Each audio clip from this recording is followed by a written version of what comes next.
जो पुराना प्यार होता है ना, वो अक्सर दर्द बहुत देता है, उसकी याद बहुत आती है।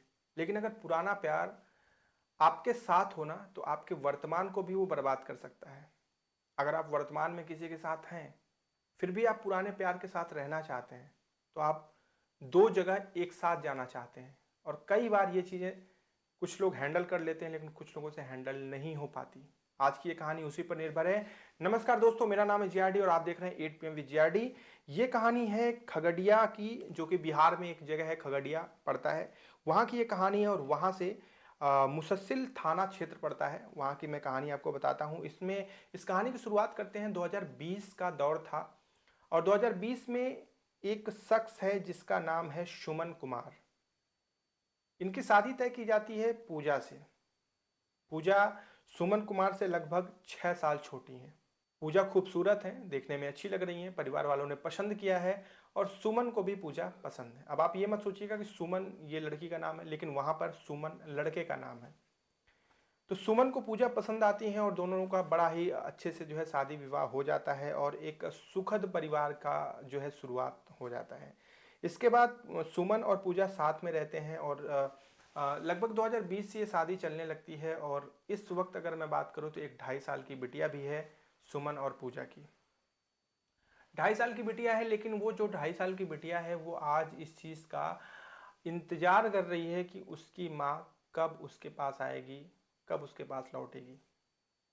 उस छोटी सी बिटिया को ये बात बता पाना असंभव है, ये बात समझा पाना असंभव है कि उसकी माँ शायद अब वापस कभी नहीं आएगी।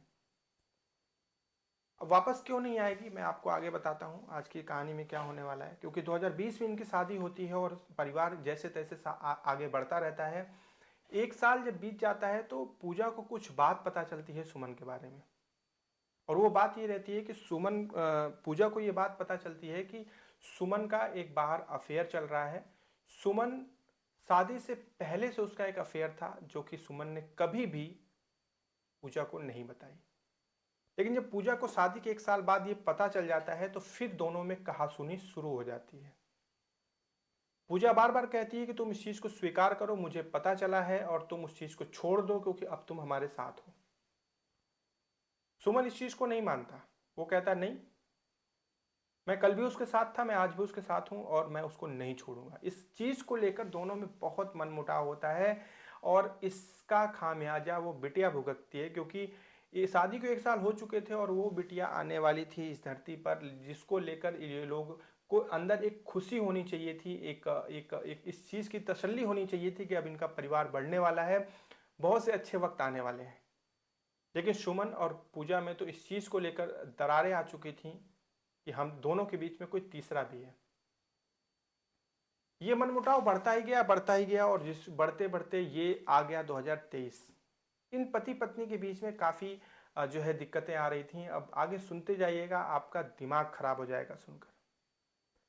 क्योंकि फिर अचानक से होता यह है कि सुमन घर से फरार हो जाता है और 1 महीने तक कोई पता नहीं चलता है। आसपास के लोग, पड़ोस के लोग, रिश्तेदारी में लोग, हर चीज जगह से लोग इस चीज को जानने की कोशिश करते हैं कि ऐसा क्या हो गया कि सुमन घर पे नहीं आ रहा है। लेकिन पारिवारिक मामला था, प्लस अगर पूजा ये बात जग जाहिर करती, हर किसी को बताती, तो उसके पति की ही बेइज्जती होती है, उसकी भी बेइज्जती होती। इसलिए पूजा को लगा कि नहीं, ये बात बताने योग्य नहीं है, किसी तरह करके इसको अवॉइड कर लेते हैं। और चीजें ऐसे ही चलती चली गई। लेकिन 1 महीने तक अचानक से सुमन गायब था और 1 महीने बाद अचानक वो आता है। और वो जब दिन होता है वो है 15 अगस्त, यानी अभी फिलहाल में बीता हुआ 15 अगस्त को वो अचानक घर आता है।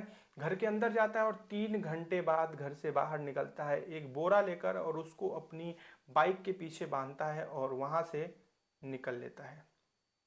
अब जिस रास्ते से वो जाता है उस रास्ते में 1-2 CCTV लगे रहते हैं, जिससे ये चीज रिकॉर्ड होती है कि हाँ, वो अपने बाइक से एक बोरे में कोई चीज भर कर लेकर जा रहा है।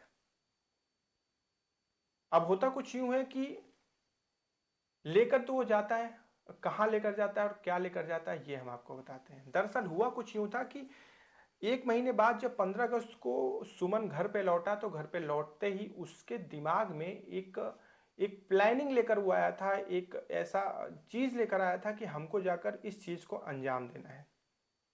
क्योंकि सिर्फ उसने 3 घंटे का वक्त लिया। वो घर के अंदर घुसा, अंदर पूजा उसकी पत्नी थी और जाने के बाद दोनों में विवाद शुरू हुआ और इसके बाद सुमन ने अपनी पत्नी पूजा की हत्या कर दी।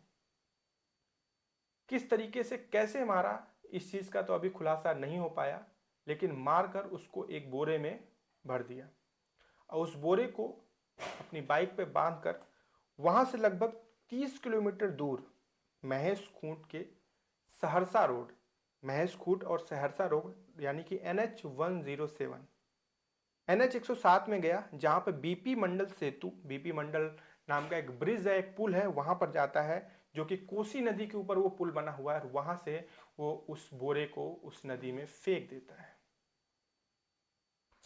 अब नदी में जब वो बोरा गिरता है तो फिर वो बह के कहाँ गया अभी तक पता नहीं है, पुलिस उसकी छानबीन कर रही है। लेकिन जब सीसीटीवी फुटेज में ये सारी चीजें आती हैं तो लोगों को शक बढ़ता है कि अचानक से ये आता है, 1 महीने बाद तीन घंटे घर के अंदर बिताता है, फिर एक बोरे में आखिर ऐसा क्या था जो ये लेकर जाता है। पुलिस जांच करती है और सुमन कुमार को जब पकड़ती है और पकड़ के जब 2-4 थप्पड़ लगाती है, कड़े तरीके से पूछती है, तो सुमन कुमार इस चीज को स्वीकार कर लेते हैं कि हाँ उन्होंने ऐसा कृत्य किया है। हर कोई चौंक जाता है, हर कोई सदमे में आ जाता है कि ये इंसान ऐसा क्या हो गया कि इसका जो पहले का प्रेम था वो इतना अटल और इतना अच्छा हुआ कि एक खूबसूरत बीवी, एक सुलझी हुई बीवी को भी इसने मौत के घाट उतार दिया। इसने एक बार ये भी नहीं सोचा कि इसकी एक 2.5 साल की बिटिया है जो अपनी माँ का इंतजार करेगी। 2.5 साल की उम्र आपको पता है कितनी कम होती है। इस वक्त उस बिटिया को उसकी माँ की जरूरत थी और उसी वक्त इस हैवान ने उस बिटिया से उसकी माँ का साया छीन लिया, वो भी हमेशा के लिए।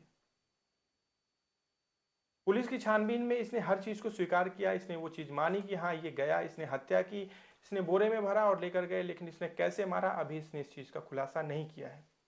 खैर ये जानने में हमको उतनी रुचि भी नहीं है।